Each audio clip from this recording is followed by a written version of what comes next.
and welcome to Bondcast, a podcast series where we discuss our views on the latest themes and events shaping rates markets. I'm Imogen Bachra, head of non-dollar rate strategy, and I'm joined today by our global market specialist, Joann Spadigam. This week, so UK really front and center. So what are your key takeaways from both of these? I guess, inflation data has been a little bit superseded now by the Bank of England meeting, so perhaps we should start there.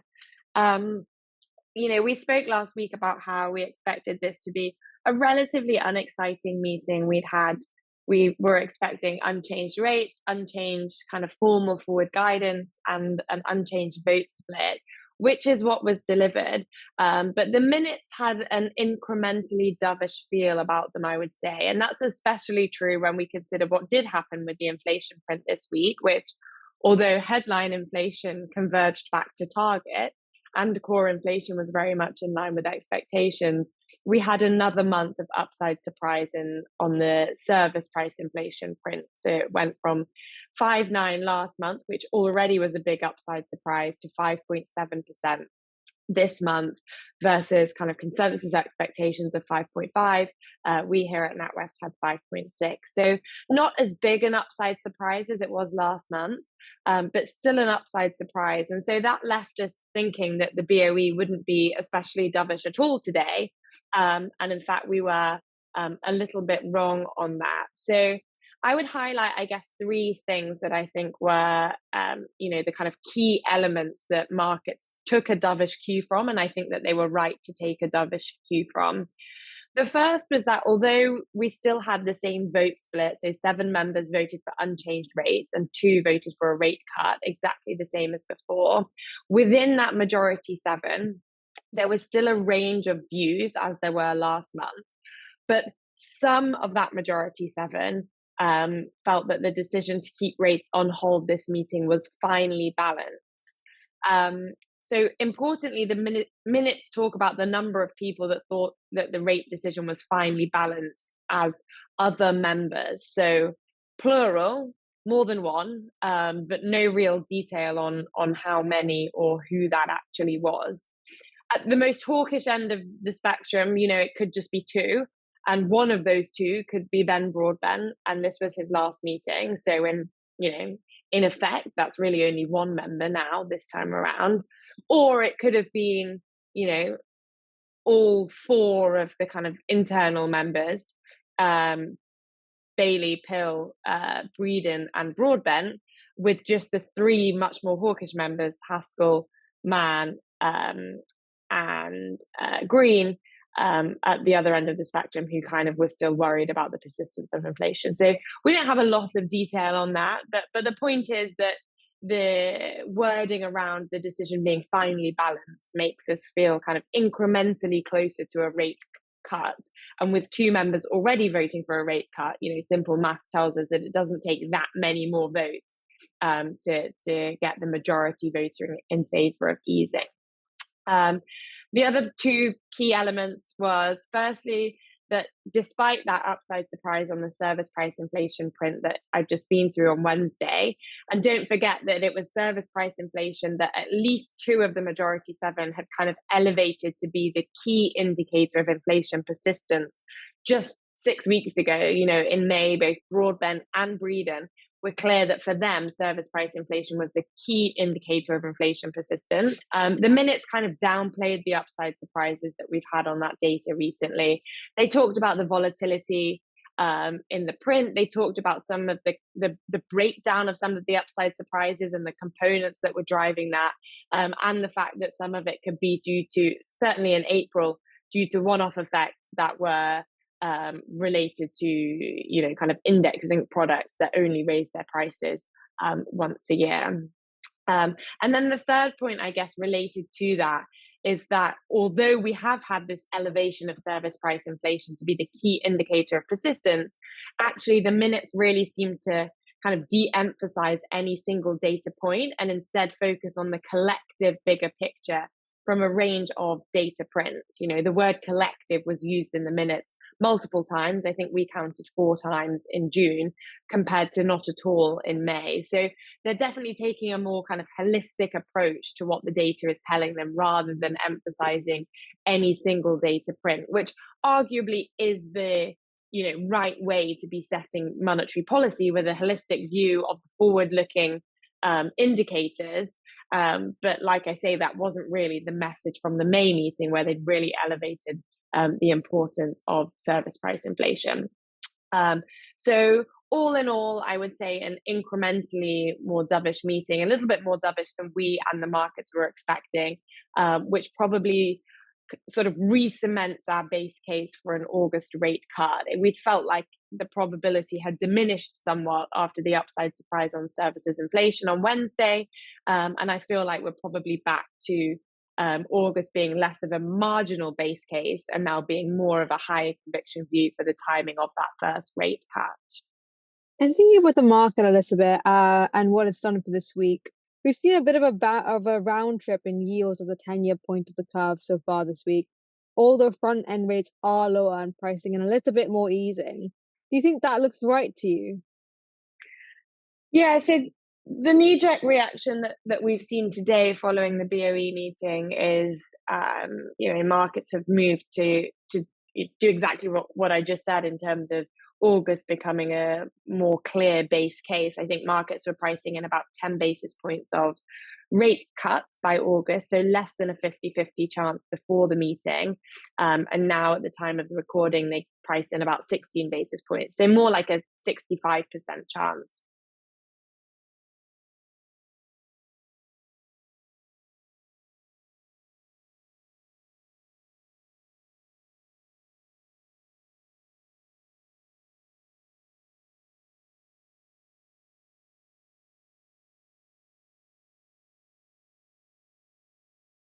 And B, the fact that although the MPC has kind of de-emphasized services inflation or de-emphasized any single indicator in terms of determining inflation persistence, we still have one more labor market data print and we still have one more inflation print ahead of the August meeting. And so, they still feel fairly important in terms of determining whether a rate cut will be voted on or will be voted for in August. And so ahead of that data, it feels unlikely that the market will price in a materially greater chance of an August cut. And of course, the BOE will remain in its current quiet period until after the election as well. So there's not a huge amount more in the near term for the market to kind of take a dovish cue from. So that very near term pricing for rate cuts, I think, is, close to fair, close to our base case. I continue to think that the bigger mispricing in markets is less about the timing of that first rate cut now, but much more about the scale of easing that's priced, after August. The market still only has about 50 basis points of rate cuts in total, so only one additional rate cut after August. Of course, that's up from the kind of lows that we've seen not even that long ago of just 35 basis points this year.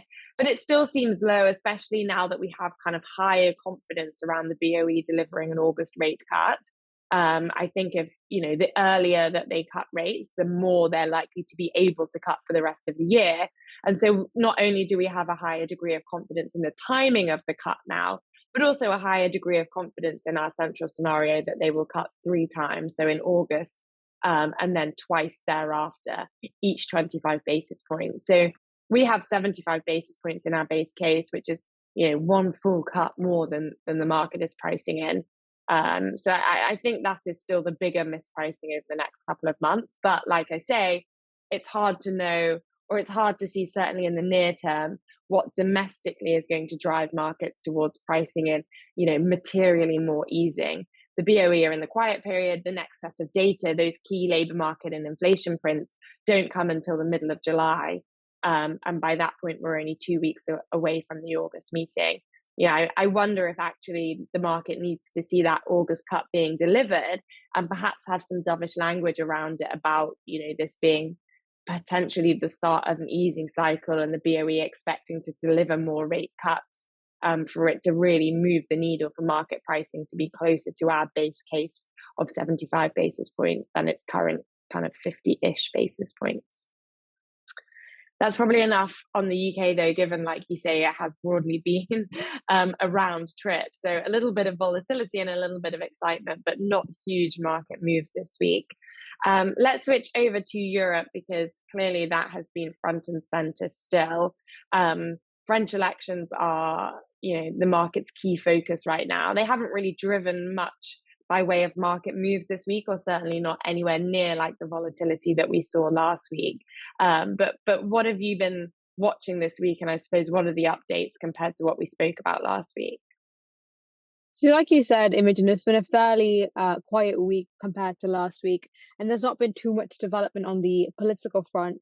It did seem like following the weekend, there was a bit of a relief in markets just because we weren't getting the same amount of election headlines and surprise that we had last week, and probably helps that the left over the last week and through the weekend have consolidated, so that left coalition is very much intact for now.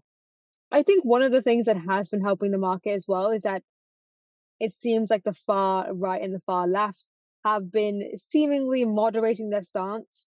We saw today on Thursday that the potential Prime Minister Badala was saying things like the next government will have to be responsible.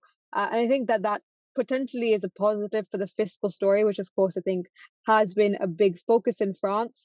So it does seem that even in terms of the spending plan for the upcoming year, that it is looking a lot less uh, fiscally heavy as Le Pen's 2022 plan was, for example.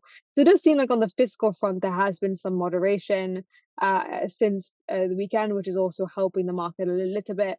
And Le Pen, for example, has indicated she'd be happy to work with Macron, even though that's probably not too important at this stage, given that Macron really does lose power as president without a government that supports him. And so I think overall things have been fairly muted for this week.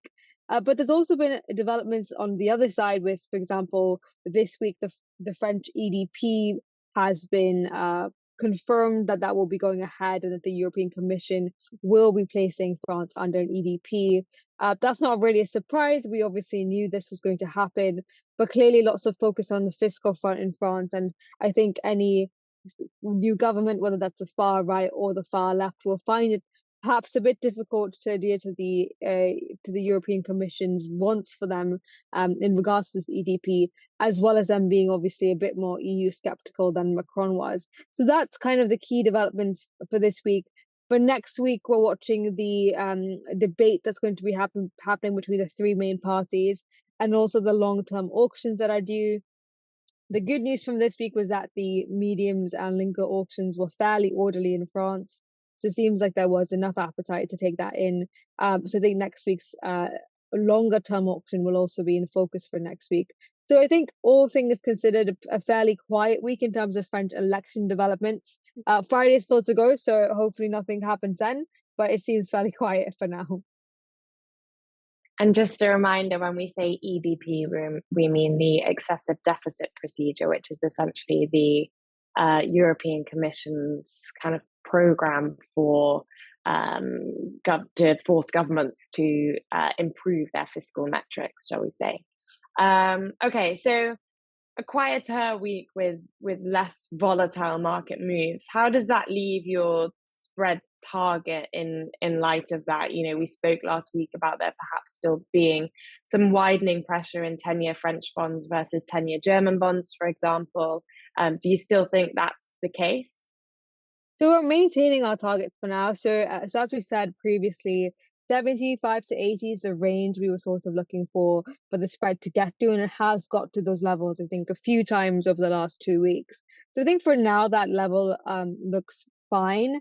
I think, of course, for the market, the key surprise or the key driver of a spread wider than where we are now, I think, would be an election outcome that is, I suppose, not priced in. And that, to some extent, is a far right or far left absolute majority. I think either one of those outcomes could mean that the market does move higher than where we are now. We could get to levels around 90 to 100 or perhaps even further. in the event of that surprise, given that I think the very, very loose base case at this point is for a relative majority to be found in government. So I do think that absolute majority will shift the needle a little bit if it does come to be. But I think it's very interesting looking at some work done by a French think tank this morning, suggesting what the spending plans would look like for the far left or the far right. And it seems that in terms of ordering, that the far left does sit above the far right in terms of what their spending would be like for the new government. Obviously, I think it's important to take these estimates with a pinch of salt, just because I think that if the far left did come in, for example, we could see other measures coming in to tackle or to combat some of the spending they're going to do, for example, perhaps increase taxes. And for the far right, of course, they do want to take a few measures that will perhaps feed into higher spending through the next few years versus just for this year. So, I mean, I think either way, a new far right or far government with an absolute majority will likely mean a bit more spending. So I think that that is the worst case scenario for spreads, and I suppose the outcome that is less priced into markets at this stage. Sticking with, I guess, a fiscal theme, but moving slightly away from France, we also had Germany's Q3 funding update this week. Was there anything interesting to come out of that? So in terms of German funding, one of the stories that was running last week was this idea that maybe Germany will have to spend around 11 billion extra in a supplementary budget that is due to come for this year. That was pretty directly addressed in the funding update, which I thought was interesting.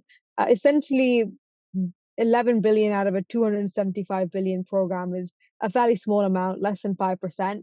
So what the DFA has said it will do is that in the case that that spending is required, that they will just use the existing instruments and take that in. For example, they could sell their own bond holdings instead of coming to the market and raising that via market-based funding. So I suppose what that means is there probably won't be upside surprise for the German funding plan as things stands for now. But obviously, I think we've said this on this podcast multiple times. I really don't think we should underestimate the weight of supply for this year. There's still a lot to come, and I think supply will continue to be a factor that markets don't address for now, given the front end focus. But it really is something that should matter for the curve further down the line. So yeah, supply will matter, but probably no upside surprises for now for the German funding update. Great. Okay. Let's wrap it up there then this week. Short and sweet. There's lots going on over the next couple of weeks, so we will, of course, touch base again this time next week. Thank you, Joann, for joining me. Thank you to our listeners for listening in. Just a reminder, if you liked today's episode, please don't forget to hit the like button and click subscribe so you can get the latest episode as soon as they're available. Thanks. See you next week.